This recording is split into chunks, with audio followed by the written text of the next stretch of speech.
Hello everyone, I'm Yashika Chopra. In this video, we'll dive into analysis of two corporate collapses, Enron and the Wall Street, as depicted in the movies Untouchables and The Smartest Guy in the Room. So we'll discuss how accountability and leadership failed within these organizations, keeping in mind the servant leadership framework. I'll also share analysis of my employer and how result-based leadership can be practically applied. Let's get started. First, let's talk about leadership failures of Enron and Wall Street, both from corporate and government perspective. In Enron, executives like Jeffrey and Kenneth showed little accountability. They manipulated the financial records and celebrated profits over integrity. Instead of focusing on well-being of employees, their focus was just on profits, and that was not a model of servant leadership. Wall Street too, leadership showed a similar path. They just focused on short-term goals without thinking about the long-term impact. In both the organizations, there was a failure in accountability both internally and externally. As an evidence for Enron, the use of off-the-books partnerships to hide debt was a prime example that the leadership failed ethically.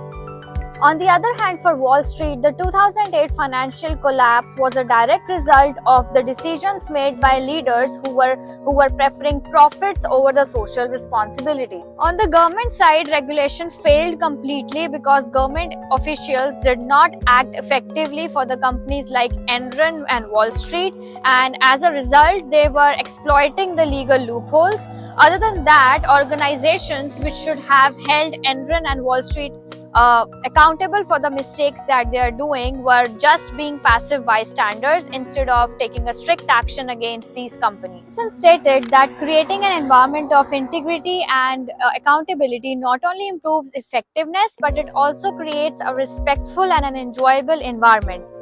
For Enron and Wall Street, everything failed because there were no ethical standards and there was no transparency. Other than that, the laws which could have prevented the collapse were poorly enforced.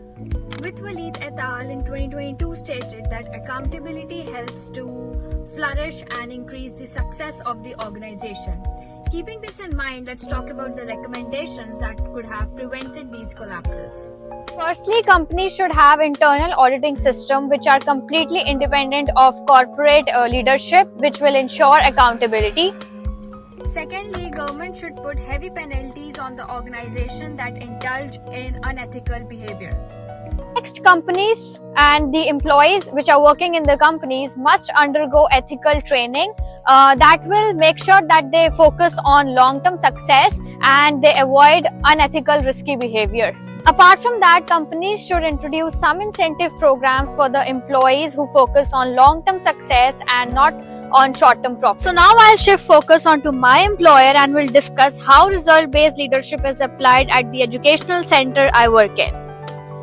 At my workplace, progress metrics are clearly defined. Student success is measured regularly. Both teachers and administrators are held accountable, and everybody makes sure that students meet their goals.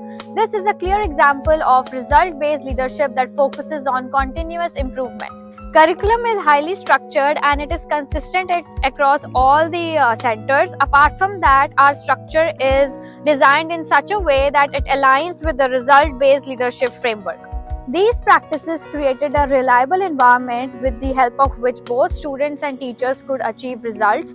Other than that, both structure and accountability helped us to maintain consistency and achieve the learning outcomes. One suggestion that I would like to give to the organization is that regular and transparent feedback sessions should be organized in which teachers should know their loopholes and how they can improve. This will benefit both teachers and students' outcomes. So at last, I would like to state that both Enron and Wall Street face the consequences of not following the leadership policies.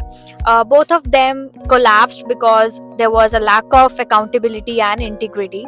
On the other hand, the organization I work in is deeply rooted and they have a proper structure which helps us to achieve the goals, and continuous improvement keeps us empowered and we get a spirit of keep going. So at last, I would like to say that accountability is a virtue that every organization must prioritize for sustainability and long-term success. Thank you.